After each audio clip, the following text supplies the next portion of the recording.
Hi, everyone. My name is Sherry Cannell, and I'm the CEO of the Huntington Study Group. It is my privilege and honor to introduce our next speaker, Alexandra Drane. I first met Alexandra at a conference last year and came away feeling extremely inspired by her talk. So much so that I felt so strongly about having her share her story with you, and she will not disappoint. Alexandra believes community is the front line of health, and caregivers are our country's greatest asset, and that we need to expand the definition of health to include life. Alexandra is co-founder and CEO of Rebel Health and ARCHANGELS. She serves as wellness expert for Prudential and co-founded Eliza Corporation. Engaged with Grace and 3 other companies, a serial entrepreneur. She is also a cashier on leave for Walmart. She has one hobby outside of her passion for revolutionizing healthcare and her love of family and adventure: car racing. Alexandra takes an active role with the nonprofits she feels are doing the best to change the world, including 2 she co-founded. She sits on the board of advisors of several organizations. She was named 2019 Top Women in Healthcare's Entrepreneur of the Year by PR News, one of Disruptive Women in Healthcare's Women to Watch in 2014, and one of Boston Globe's 2013 Top 100 Women Leaders. She appears on Boston Business Journal's 40 Under 40 and HealthSpot Future Health Hundreds list, as well as an inventor on multiple patents. So without further delay, I'm pleased to welcome Alexandra Drane to HSG 2021. So thank you, Sherry. And I want to thank also Kristen and Kevin and the rest of the HSG team. It is just such an honor to be here. And I'm super excited to share with you what ARCHANGELS is doing and where hopefully it could have some value for you guys. And I want to start with a caveat that probably one of my most favorite things in all the land is data. And so I'm going to run, and I know that's okay with you because I get that you're geeky like me to an extent. So I'm going to share a lot of data, and I'm going to share a lot of data quickly. And so if there's anything that you want to be able to go back and look at later, go to archangels.me. We can share this in the chat so you can have it. We'll also share an article, a piece, a report that was done by McKinsey about a month ago on what ARCHANGELS is doing. And all that data is in there, as well as some of the case studies that we'll walk through right now. So you'll have the freedom to go look at it more slowly, because I like to go fast because I'm impatient. I'm impatient partially because I am in love with all of you. I think what you are doing is extraordinary. And in our prep calls, have had a chance to really interact with some of the members of the HSG team and hear a lot about the extraordinary work that everybody who is on this event right now is part of, and the amazing work that you're doing. And I think one of the most important themes throughout my time, my great honor of time with you today, is this slide. I think so often when the work that we're doing is so important, as is the work that you're doing, we're so focused on the people that we're caring for, working to care for, working to find treatments and discoveries and developments to help treat better this population, we forget about ourselves. We do a terrible job. And any of us who remember flying way back when, there's that great piece where they say, please put your air mask on before helping others. And I'm not going to be ridiculous and go on and on to you and say, take time to meditate and go for long walks. Like, what unpaid caregiver ever has a chance to do that? What paid caregiver, which I would consider all of you, ever has a chance to do that? What double duty caregiver? You guys are double duty caregivers in your jobs. You're doing everything you can to care for the humans you feel responsible for. And many of you, will get into the details around how many of you are also in the role of unpaid caregiver at the same time. And that has a particular impact on your health. So we're going to use the Wayback Machine today. And we're going to go way, way back. We're going to travel way, way back until January of 2020, where there was a study that was published that pegged the number of unpaid caregivers, so individuals who are looking out for or loving and caring for a family member, a neighbor, friend, whatever it might be, at 53 million adults in the US. And that was about 21% of all adults at that point in time, way, way back in January of 2020. Caregivers are everywhere, and they don't always look like what we expect. I think a lot of people think of an unpaid caregiver. And when I say caregiver through most of this, I'm using, in my head, it is that unpaid caregiver, not the paid caregiver, but I'll use the term caregiver. When people think about a caregiver, what they have in their head often is a 46-year-old woman who's caring for her mom. And that's true, and she is, but she's also a lot more. 45% of caregivers are men. 1 in 4 are millennials. 1 in 5 are actually Gen Z. And this was actually before COVID. And as of COVID, we know a lot of this has begun to skew younger. We also published a report in collaboration with the Blue Cross Blue Shield Association that it was published in early 2020, but it looked back at data on caregivers from before COVID. And even at that point, already unpaid caregivers had 26% poorer health. And they were overutilizing ineffective sites of care like the emergency room or being hospitalized. Because if you're an unpaid caregiver, when do you ever have time to properly take care of yourself? You don't, right? Back to that first visual that we shared. And what else happens? You're actually twice the risk of developing chronic illness because of that stress. And you have twice the rate of depression, again, before COVID. Keep those numbers in mind because we're going to build on them. What else happens? Well, if you're an unpaid caregiver, you often need to cut back at work. Your health is translating into top and bottom line impact in terms of it's costing employers more, health plans more, the system more, the state more, communities more, yourself more. And it's also creating this need to replace caregivers because they so often have to leave their job. So that was before COVID. And I look back now fondly on those days and would say now, compared to what we're about to walk through, I would say now unpaid caregivers are essentially like chum in the water. And let's dig in on 4 studies that we were actually very, very honored to be able to be a part of in the last year. 3 CDC studies and 1 from the Journal of Affective Disorders that was just published about a month ago. And I'm going to show all of them. I just want to highlight 2 of them we were lucky enough to be co-authors of. And my mom was really, really impressed with that. That was pretty awesome. Incredible team we worked with at the COPE initiative. What's interesting is all of the data that we're showing through comes from Archangel. I'm going to expand on it. So let's go with that data from 2020 that said about 21% of adults in the US are unpaid caregivers. As of our most recent CDC study, that's now 43%. And this published in mid-June. So now 43% of adults in the US serving in the role of unpaid caregiver. 70% of those individuals, 70% of 43%, are having at least one adverse mental health impact, specifically anxiety, depression, or suicidal ideation. Think about that, those specific examples and the volume of humans across the US in that role. And again, think about that in your own particular circumstance, because we know the extent to which that's exacerbated, not just for the individuals who are part of this session with us today, who are these double duty caregivers, but also for the patients that you serve, who often themselves might be caregivers or absolutely have caregivers at home who are playing these roles. And many of us are getting it from both sides, right? So what about those who are caring for somebody under the age of 18 as a parent or guardian, at the same time they're caring for somebody over the age of 18 as an unpaid caregiver? So there's 23% of adults right now are in that role. 23% of adults are now in that role of sandwich generation, multi-sandwich generation, club sandwich generation, intergenerational, whatever you want to call it. There's lots of different terms for it. I'll just say there's a lot of us. And then that number jumps to 85%. 85% of us, I am proudly a sandwich generation caregiver. 85% of us experiencing at least one of those impacts, anxiety, depression, or suicidal ideation. But I want to dig in a little more in that concept of suicidal ideation, because I think of suicidal ideation in some ways as the ultimate manifestation of this behavioral health impact that we've been measuring in these studies, and that so many of us across the country, as evidenced by this data, have been feeling. What is suicidal ideation? Well, you guys know. It's having had serious suicidal thoughts in the last 30 days. And suicidal ideation, I want to break the population of adults in the US who into 4 different cohorts. So the first cohort is those who are not serving in any caregiver role at all. So currently, 4.5% of adults in the US are not in any caregiving role at all.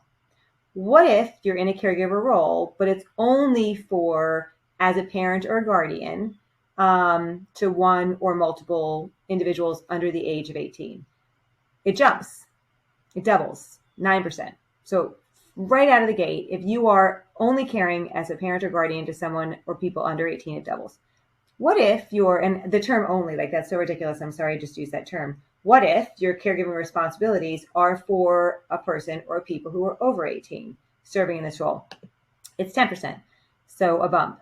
Now I'm going to pause for a second because I think this is a moment for us all to, let's do a little quiz. What do you think cohort 4, which is sandwich generation caregivers, what percentage of sandwich generation caregivers do you think have had serious suicidal thoughts, active suicidal ideation in the past 30 days? Take a second. I'm going to show you, and it's shocking.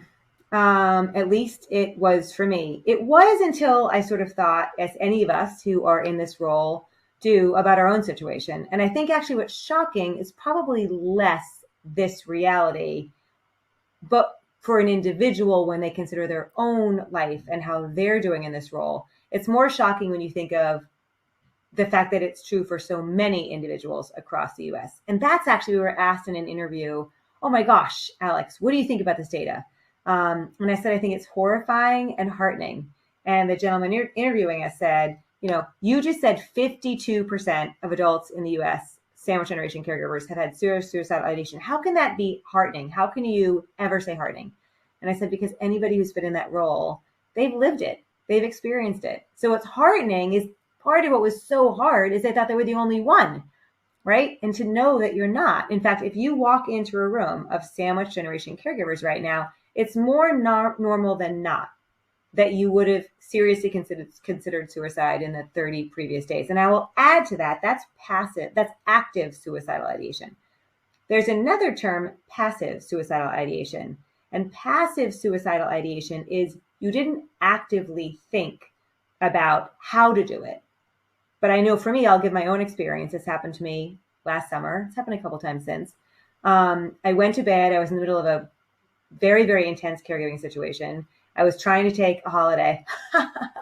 So I was feeling like I was super failing at work. My honey was cranky with me. My kids were cranky with me. The caregiving situation flared. I felt like I was failing at everything. And I remember going to sleep that night, waking up in the middle of the night and having this moment where I thought, I am just failing at everything, failing. And if I just, if I don't wake up tomorrow, if I get COVID right now and don't wake up tomorrow, I'm okay with that. And I woke up that next morning and I thought, oh my gosh, what was that, right? That wasn't active suicidal ideation, which we had been looking at historically. And we did some research, and that's passive suicidal ideation. 58% of sandwich generation caregivers have had passive suicidal ideation. So these numbers are important, and they're important to remember as we're thinking about every time you're in a situation where you're caring for one of your patients.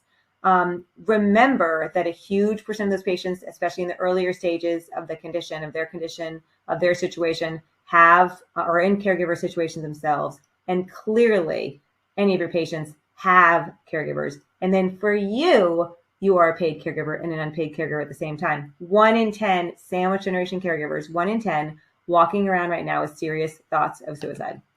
So part of what that gets us to is this sort of notion of how do we cope?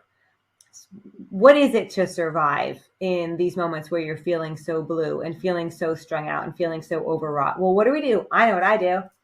I self-medicate. I'm excellent at self-medicating. So sometimes we self-medicate with drugs and alcohol. That is what this part of the study was about. This was one of the CDC studies. And as of COVID, 33% of unpaid caregivers increasing their use of substances to cope. That's compared to 6% of those who are not caregivers. So a 5 times larger percent of those of us who are unpaid caregivers using drugs and alcohol. But anyone who's been an unpaid caregiver knows, coping with drugs and alcohol is sort of a luxury in that it indicates you don't have to get up in the middle of the night, or even at that moment in time, you're not performing tasks. It's very hard to be a unpaid caregiver, administering a medication, checking to make sure someone's rolling over, all of the tasks that we know that we all do if you are not feeling all together with it. So what do we do in those situations? Well, I do this too. 50% of unpaid caregivers cope through food. And we have so many folks who come up to us and say, thank you so much for sharing that data. I was just feeling badly about myself that I had gained, 30 pounds since caring for my mom. We don't have to feel badly for ourselves, right? It's not a weakness. It is a way that we're coping. Now, let's hope we make some better choices. Sure, I would love to. But when you're in this unpaid caregiver situation, you are not alone if one of the ways that you're surviving is self-medicating through food. I sometimes do both, alcohol and food. That works well. What else happens if you are an unpaid caregiver? Well, before COVID, you saw that data point that we were overutilizing, the ER or hospital, like not the best sites for care on a regular basis. Now we see that as of COVID, unpaid caregivers, they're not even going back at all, right? Like we sort of look back fondly, like, oh, I wish you would overutilize care, unpaid caregiver, because you're not. Unpaid caregivers delaying or avoiding emergency or urgent care at 5 times the rate of somebody who is not a paid caregiver, and about 1.5 times the rate of those who are seeking just routine care. And I think another thing, which we're all obviously seeing, if we think about the folks who are disproportionately impacted, one of the populations is frontline hospital and care workers. And we know that there's a huge percentage of them who are avoiding or delaying their own care as well. So now let's zoom out for a second and say, okay, well, before COVID, there's a metric that we use, a measure, we call it the intensity. And caregiver intensity is sort of, the easiest way to describe it is you're in the green, yellow, or red. Before COVID, about 8% of us were in the red. As of COVID, you will not be surprised to see that number has extraordinarily jumped. It's jumped now actually all the way to 26%. I think this was pulled a week ago. I don't know, it might be higher. It fluctuates based on region. It fluctuates based on where you are. But overall, about a 3 times increase in the percentage of us who are in the red. This is a data point I couldn't wait to share with you, which is let's come back again to that notion that many of you are double duty caregivers. You are in the role of caregiver in your job, and you are at home caring for those loved ones in your life, neighbors, friends, family, whatever it might be as well. Well, what's happening? What percentage of you are in the red? So if we hold us a baseline, 25%, 26%, give or take, this is a sample from a New York population that we're supporting, and it can go up to 63%. So that 63% data point right there is from 2 specific populations. 63% of that sample, which was working in hospice, or as a clinician of any type, or a tech, or a social worker, 63% were in the red. And if we looked at individuals who were in a hospital environment, straight up hospital environment, it was about 42%. So just to give you a sense of that doubling, double duty caregivers, doubling everything, double the percentage of us who are in the red. What about returning back to that notion of, okay, so what do I do if I'm an unpaid caregiver? Please be remembering to be taking care of yourself in your paid caregiver role as well. Just keep thinking back to that double thing. And we'll talk a little bit about what does that mean. Well, let's first start by including a perspective on if you hold solid in that middle line, the impact of being an unpaid caregiver on your health overall. That middle line is unpaid caregivers, the impact on mental health. What happens if we start overlaying other factors that we know increase risk of mental health? For example, what if I'm Black? What if I'm Hispanic, Latinx? What if I'm younger? What if I'm an essential worker? What does that do to my risk of mental health by each one of these cohorts? There's another factor. Let's go back to that caregiver intensity component. So the caregiver intensity is a way of looking at the compounding impact of these other factors. So what if I'm an unpaid caregiver? I'm also an essential worker. I'm also Latinx. I'm also working over 60 hours a week. What does that look like in terms of the impact on my own mental health overall?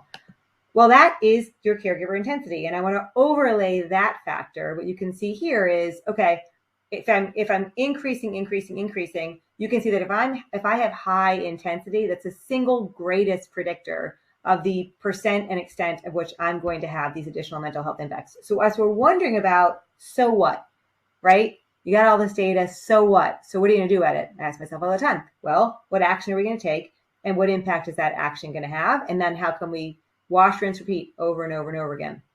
So one of the most important things to start considering is, well, what are the specific factors driving that intensity? If you go back to those CDC studies that we highlighted, we pull out, there's the prevalence data, and then there's the adjusted odds ratio data, which is looking specifically, okay, now I'm not looking at the overall prevalence in the population. I'm looking for me, Alex Drane. If I'm an unpaid caregiver and I have any of these additional factors going on for me, specifically, I'm not getting along with my family. Like, that's actually, I have big fights with one person in particular in my family right now. Resentment about caregiving responsibilities.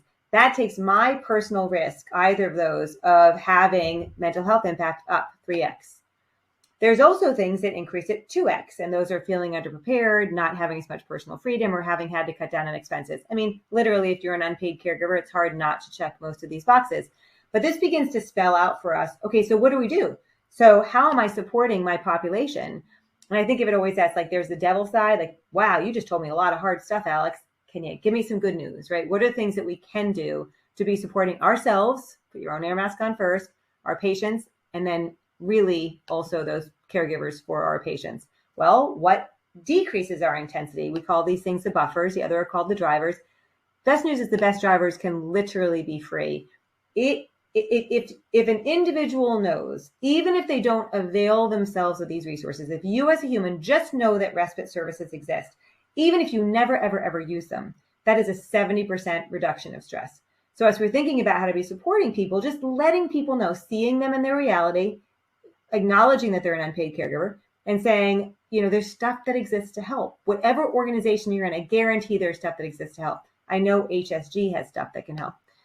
So if we go back to that CDC study, we know that caregivers who have greater support, if it's 3x or 2x in terms of those drivers of intensity, those buffers will take you, if you feel support, you're 0.65x. So it is the single best way to be reducing that intensity. And there are other metrics that we can be looking at as well. But the one I want to come back to over and over and over again, think of my own experience walking into that room of sandwich generation caregivers. It is heartening to know that you are not the only one. You are not alone in going through this. And I think there's a lot of literature and attention finally to moral injury, moral despair, the fact that caregivers, that clinicians feel this need to pretend that everything is awesome. Actually, everything is not awesome. It's awesome because you're awesome in what you're doing. It's awesome because what you're doing matters so much, but it can be incredibly exhausting. It can be amazing and glorious. It can also be hard. So when you're going through that, let this data just keep reminding you in all the roles that you are playing. Think about the prevalence of the data. You are not alone in going through it. And what I think about in my head is sometimes I just need a red phone. And a red phone is the terminology we use it a lot at Archangels. If you're in the red, you need a red phone. My red phone is I have some besties that when my caregiver intensity spikes, and caregiver intensity often goes along with financial stress, relationship stress, workplace stress, everything all at the same time. I have friends that I will call, and what I am an expert at is literally how many swears can I fit into 60 seconds? And I will sometimes call, and they know who they are. Shout out to my red phone besties. And I'll be like, bah! And I'll go as fast as I can. And then I have to get off the phone because I'm in the middle of a caregiver intense situation. But that's an example of a red phone. All of us need to have our red phone identified and prepped. So we sort of talk through this notion of we use research to generate data that drives data-informed action and ultimately has an impact. And then we're going to look at what that impact is and where it can be better. And we're going to do more research, more data, get more action, drive more impact. I want to give an example of how Archangels plays that out, because if it makes sense in any way, shape, or form on a big scale, on a very teeny tiny scale, we would love to do that with each of you.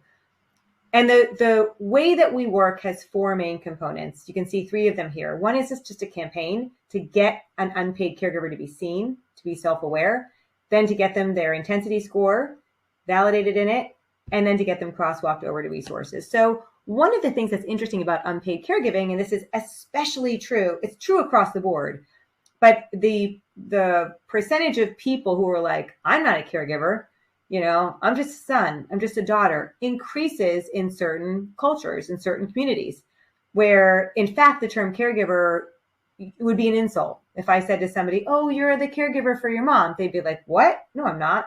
I'm her son. I'm her partner, whatever it might be.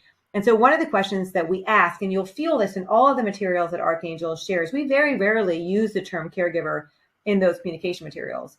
And the reason we're named Archangels is we want to not just destigmatize, not just normalize, but actually go all the way over to celebrating the role that these caregivers are playing, right? Look, you're a badass warrior angel. You're spreading your wings out over these people that you're caring for. And that's extraordinary. And we see you in it and we celebrate you in it. As opposed to if you ask somebody, you're not a caregiver, what are you? Just look at that top left. I'm a decent human being.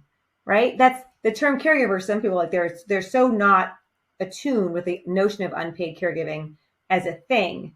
You can just feast your eyes on these different examples. But if you dig down, they're beautiful words that people do use. So when we launch any of our communication campaigns to get this population to be seen, right? To create cultures, ecosystems that are so lush with unpaid caregiver support that these individuals can't help but be seen. And again, think about that for yourself. Think about that for your patients. Think about that for the caregivers of your patients. Think about that for your coworkers across your organization. How can we make sure that we're having conversations with each other all the time that acknowledge we're in this role? Because that is step one to being able to reduce that intensity. And we're shameless. So we use any channel. We know a lot of the caregivers that we're supporting, they're not sitting in front of a computer right now. They're out administering care. They're in their car driving to pick up medication. They're doing their job, whatever it might be, that has them standing someplace, not looking at email.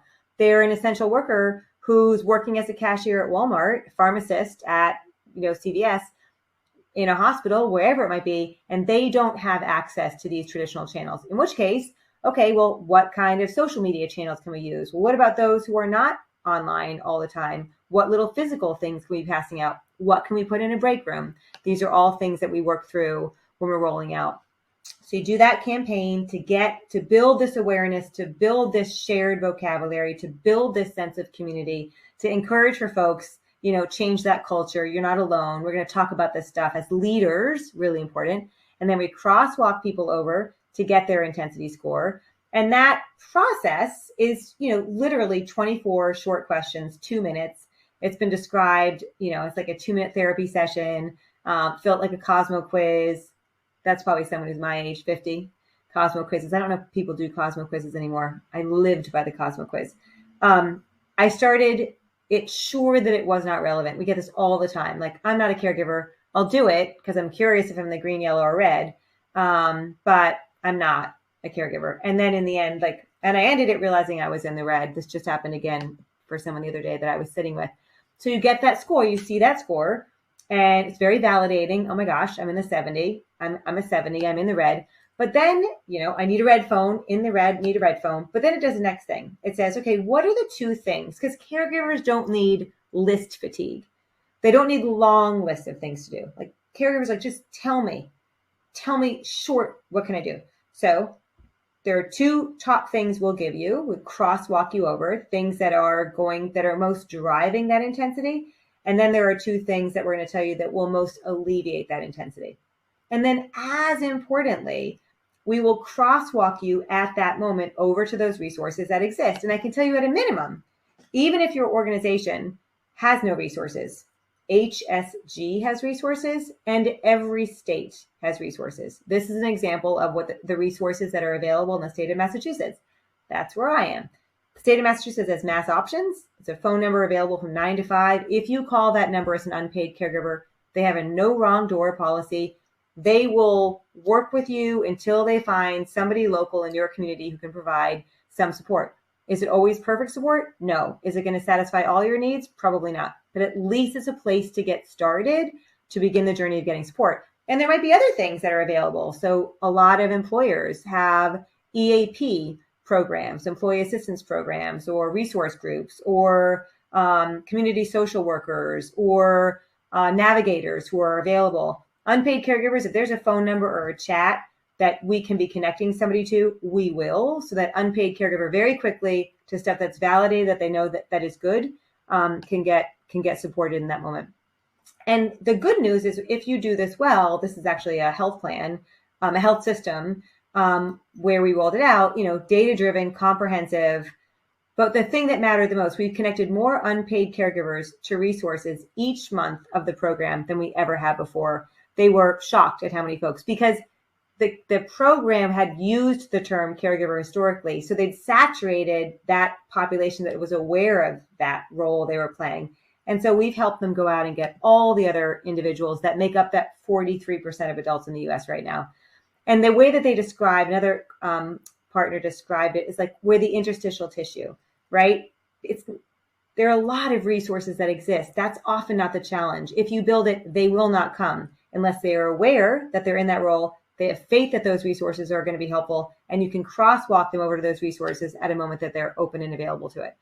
So we did a pilot, just give you some data junkies. I know all of us going back to the fact that we're all a little bit geeky with data. So this is some data looking at if you do these things. This is over a 3-month pilot. A large employer of double duty caregivers who are headquartered in a city that has a lot of diversity. And you saw the, additional impact, that compounding impact of these additional factors that come along with lots of the factors of diversity exacerbated by COVID. And this particular city also is experiencing significant unrest during COVID. Their goal in doing it was to increase engagement in their platform that they have to support individuals' mental and physical health.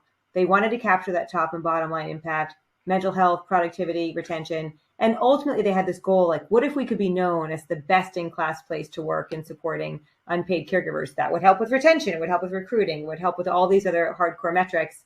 What they found is after 3 months, what we were able to do is there was a 50% of their employees, 50% of all of them engaged in the content in some way, shape, or form.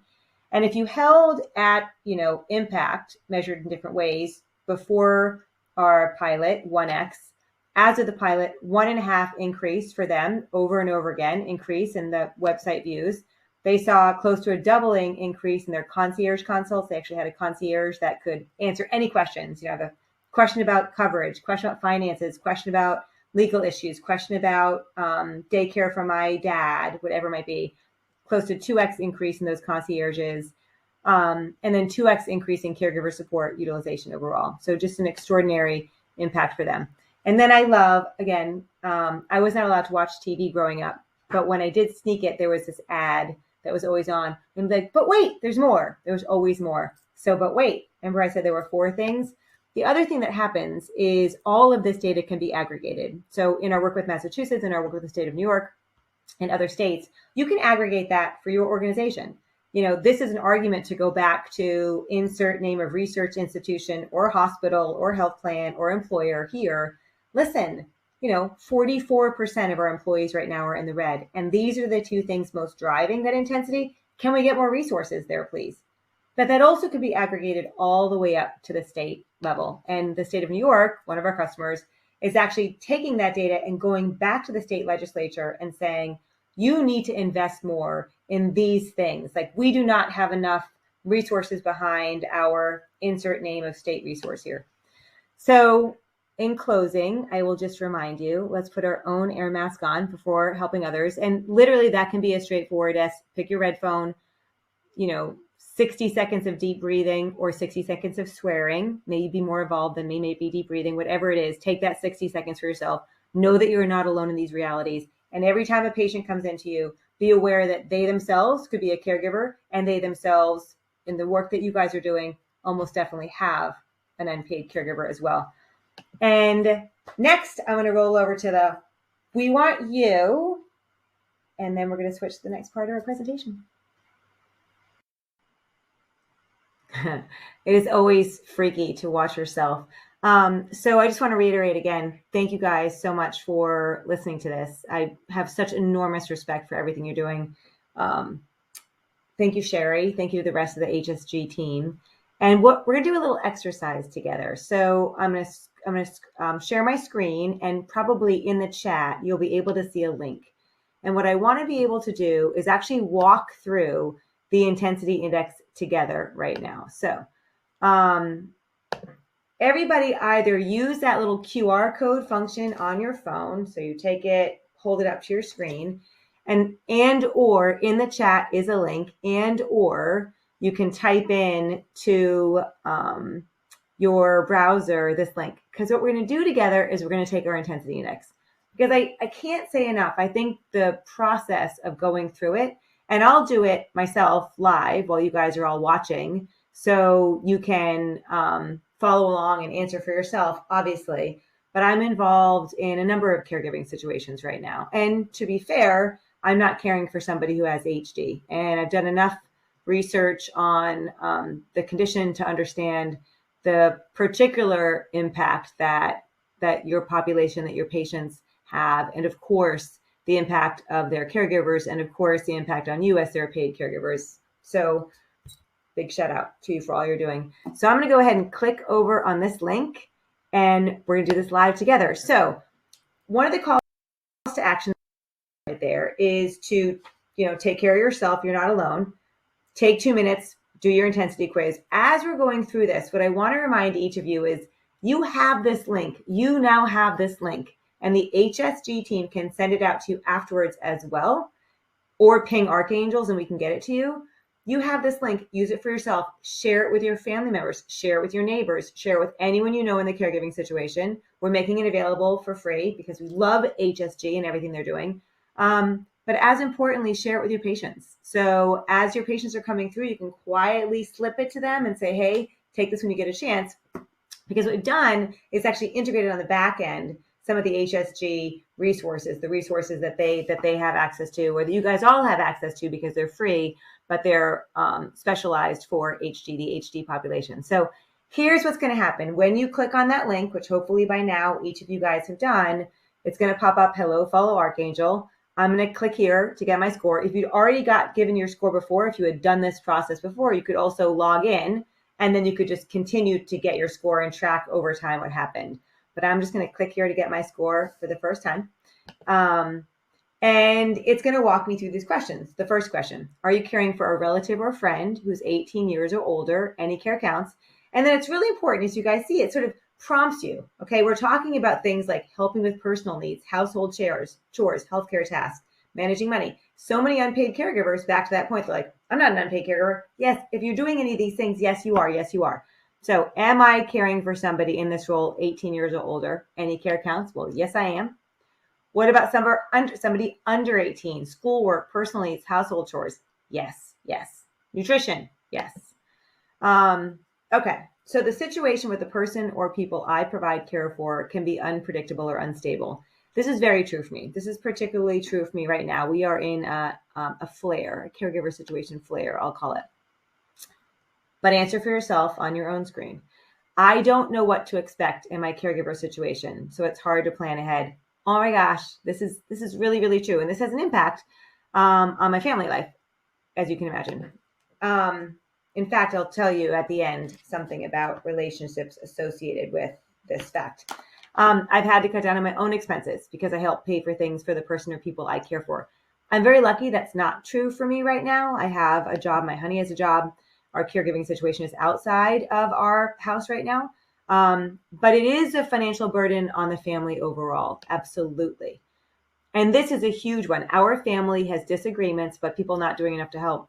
As I mentioned, I'm actually one of the people I love most in the world. We literally cannot speak to each other right now. So this is a hell yeah. Like I fall over the other side of this scale. Disagreements about people not spending enough time with the person or people. Yes. I feel underprepared. I'm going to go neutral on that. I think I'm sort of in the balance there.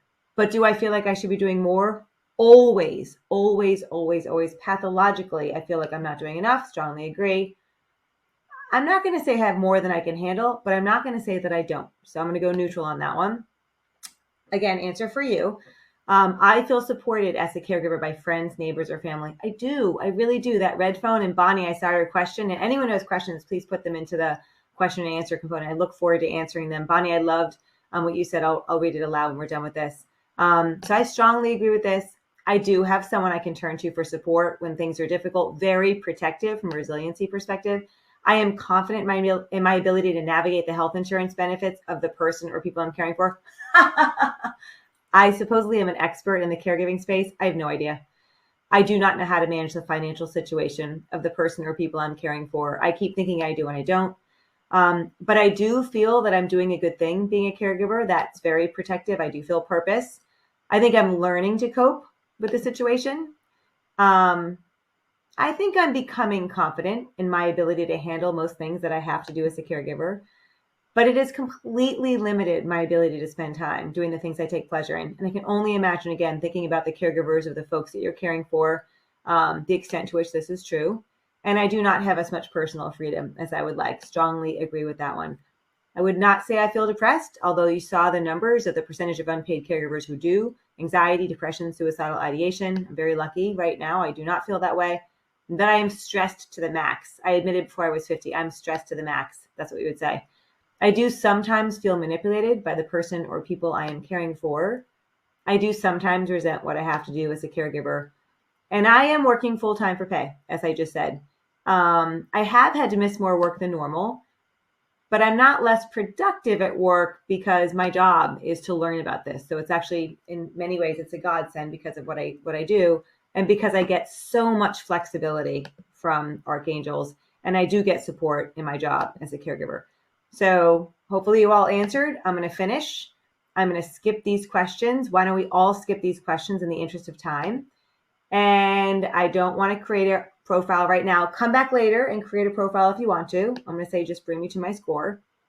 Doing nothing feels like a break, and we're guessing you could use one. So I'm in the yellow. 66% of us are in the yellow right now. So immediately you get that feeling. So you're not alone. I'm not alone, right? 66%.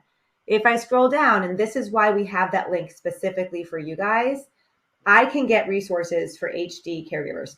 But before I click through and show you what that is, which we built for you guys, I'm going to show you, these are the two things on the left that are making things more intense.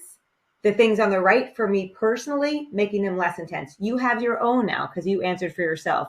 For me, it's no time for me. Navigating money and benefits for others. When you get a chance, read that stuff slowly. And the things that are helping me is I have someone in my corner and I feel supported at work. So I'm just going to click through so you guys can see. If I click through right there on those resources, we've created a page for Caregiving for HD resources to help. The resources are specifically oriented to HD caregiving for clinicians caring for families impacted by HD. These are great resources to provide to HD caregivers. Share early, share often. We take you over to the Huntington's Disease Society of America or Help for HD, or you can click over to the general caregiver resources. So I'm going to stop sharing and be ready to answer any questions that you guys have. Let me pop back over here. So one of the things, Bonnie, I just want to read what you said because I thought it was so beautiful what you shared. You said, as a mental health professional, one of the suggestions I give, and Bynes, if I didn't do a good job and my screen's not perfect, just you can yell at me through the chat. One of the things, this comment I thought was a beautiful one. You said one of the suggestions as a mental health expert I give is to give the script to those people who are going to be on the receiving end of the red phone. For example, when I call, I might just need to vent, or you just need to remind me to breathe, or I need you to convince me to take 5 minutes to go get a cup of coffee with you. This is one of the most important things. Bonnie, I love you. Thank you.